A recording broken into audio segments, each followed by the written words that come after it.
Now, if you're into the law of attraction, and let's say you watched the movie The Secret, and now you're playing around with vision boards and trying to manifest things, and I love that movie. And I even went to that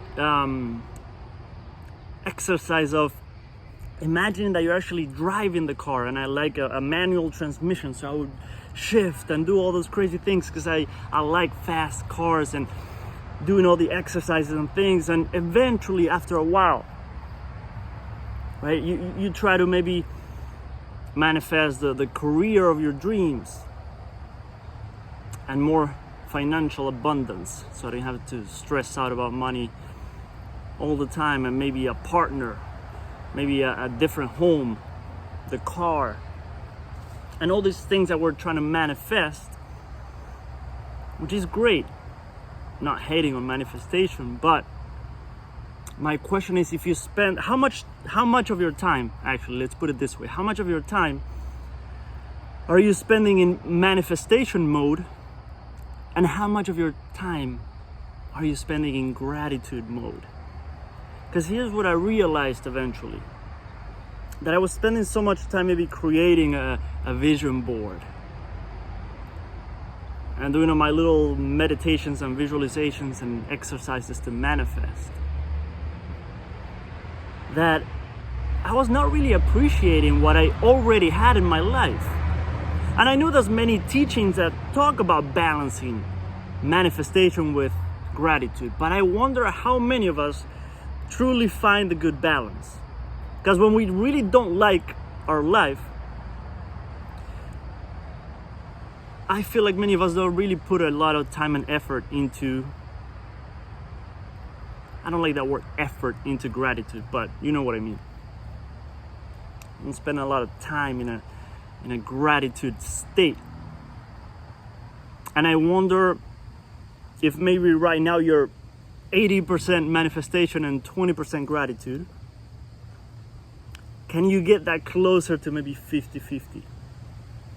Because here's what I realized, that the more time that, because there's a global obsession, and let's be honest, and I've been there, I'm not judging, we all go through this, and it's not like eventually you become enlightened and you just don't want anything anymore in life.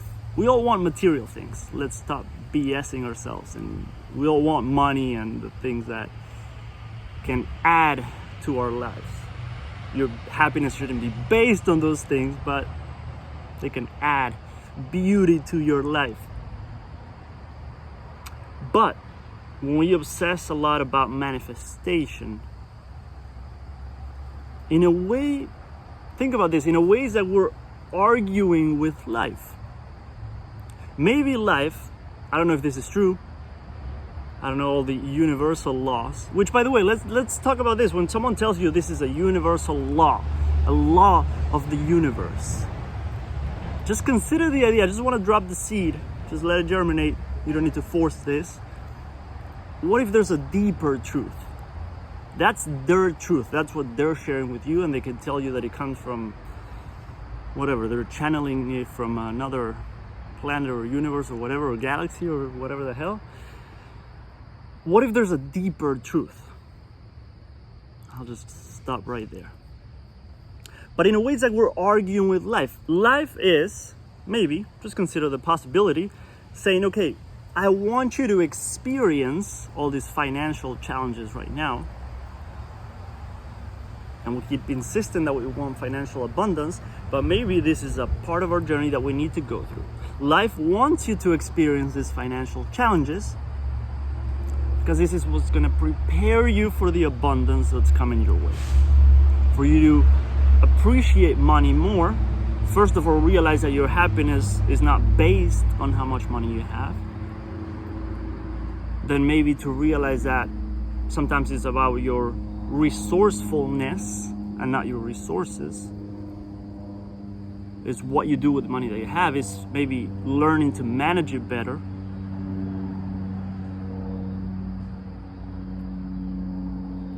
For you to be, quote unquote, ready to receive more. Maybe life needs you to not have the partner of your dreams right now, to keep chipping away at the barriers that we all have around our hearts. And that maybe we do need a little bit of loneliness before we manifest our dream partner. Because here's the thing, if you can't be by yourself, if you hate being by yourself, what are the chances that someone else is going to be able to be there with you, and they're not going to trigger all the 27,000 triggers that we all have around relationships and all that? Maybe we need a little bit of time to explore that within ourselves. And I want to make more videos on that topic, because we're never going to feel ready, like, oh, I've done enough inner work to manifest my partner. I don't know. I'll talk about that in another video, because I have some ideas on that. I'm not saying I know the truth. Who the hell knows? But I want you to consider that idea that maybe we're just constantly arguing with life. Maybe life is insisting that you have this experience right now. That you don't have the car that you want, you don't have the house that you want, you don't have the job or career that you want. You haven't found your quote-unquote life purpose. Maybe there's something deeper trying to happen. Maybe life is trying to show you something deeper, teach you. Not teach you in a bad way, not punishing you because you're not good enough at the law of attraction.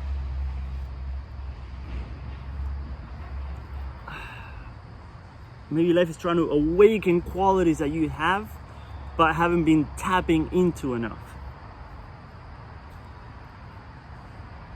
Maybe if you do maybe kind of know what you want to go for in terms of your career, but you're afraid, because we all have those fears around, what is my family going to think? What are my friends going to think? What is my partner going to think? Maybe life wants you to explore those fears first. There's nothing wrong with that. And the hell was that? And just consider that possibility and that question, like, what could life be trying to show me right now? What could life be trying to teach me and not punish me? This is not karma from a past life that I'm experiencing this. What could life be trying to help me explore? What beautiful qualities about myself could life be trying to show me and bring to the surface? And what qualities about me that maybe could use a little more time and attention, and I'm not gonna say work, I don't like, maybe refining. There's nothing wrong with work, but I feel like there's a negative connotation to that word sometimes in some circles. I think it was Michael Beckwith that said, like, what qualities is life trying to awaken within me? And I like, there's something that he said a long time ago, something along the lines of, if this were to continue for the rest of my life, so whether that's financial struggles, you feeling lonely because you don't have a partner, you really wanting that car or a different job and career and not being able to get it, if this were to continue for the rest of my life, what qualities would I need to be able to deal with it and be happy if this were to continue for the rest of my life? And that's a challenging question, right? I've had to explore the possibility, what if I was single for the rest of my life? Could I be happy? What if I would continue to struggle financially for the rest of my life? Could I find happiness? Could I be happy? Could I still be grateful for the things that I do have? Or am I going to obsess about the law of attraction until the day that I die? That's a fascinating question to ask ourselves. So I just invite you to consider the possibility of bringing a little more gratitude into your journey. I'm not going to tell you to stop trying to manifest. You can do whatever the hell you want to do. I'm not telling you what to do. I just invite you to consider the possibility of adding a little more gratitude to your journey. However you want to do it. There's a book with a 30-day gratitude challenge, I think. That E Squared book, I think is the second one. I can't remember the name. If someone could put it in the comments, that would be great. I can't remember the name. The idea of radical gratitude, the idea of having a little gratitude journal, morning and night, right? When the what's it called? Like the subconscious is a little more open. Like right before you go to bed, right when you wake up, you're more in that alpha state, transitioning from sleep back to awake, right? Back to beta brain waves.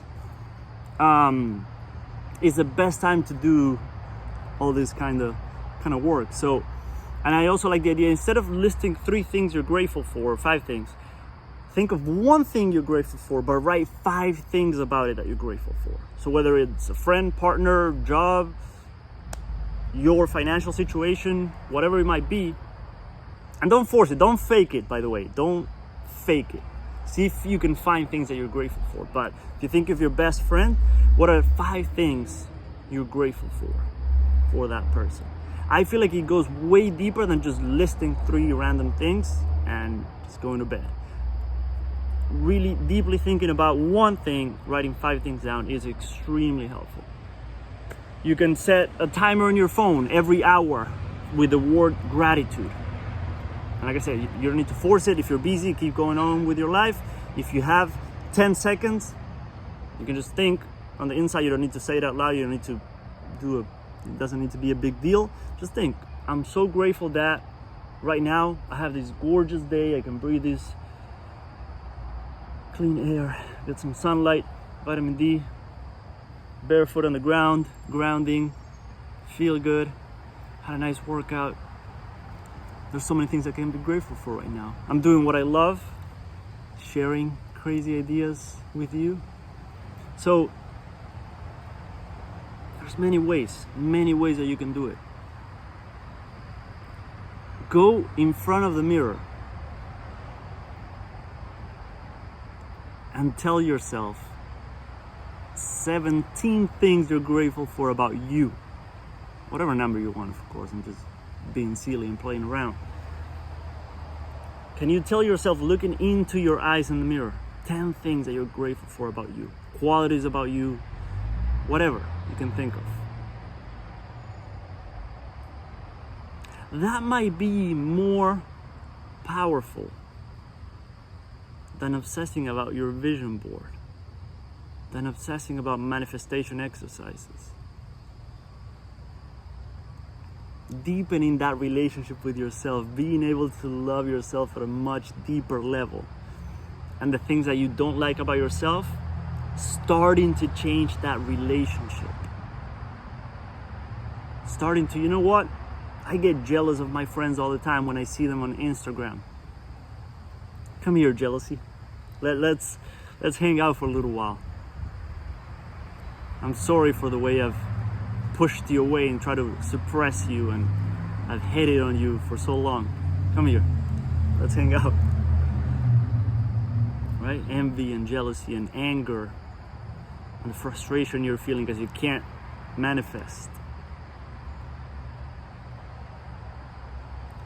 I think that's, well, I've seen in my experience that might be a more enjoyable journey than manifestation 24/7. Maybe even a more beneficial journey. Like I said, I don't want to be 113 years old, because I'm hoping to live a very long time. I don't want to be that old and still obsessing about manifestation and looking back and realizing, holy shit, my entire life went by and I was never truly grateful for what I had, because I watched this movie and a lot of videos and a lot of things and suggestions on how to manifest, and I forgot about the people around me and the things that I already do have and all the blessings that life has been bringing my way, and I couldn't see them because I was so focused on what I didn't have that I wanted to have. I hope that helps. I really hope that helps. If you're watching this on YouTube, you want to subscribe, turn your notifications on. Facebook, turn your notifications on. There's so much more coming. Have a beautiful day.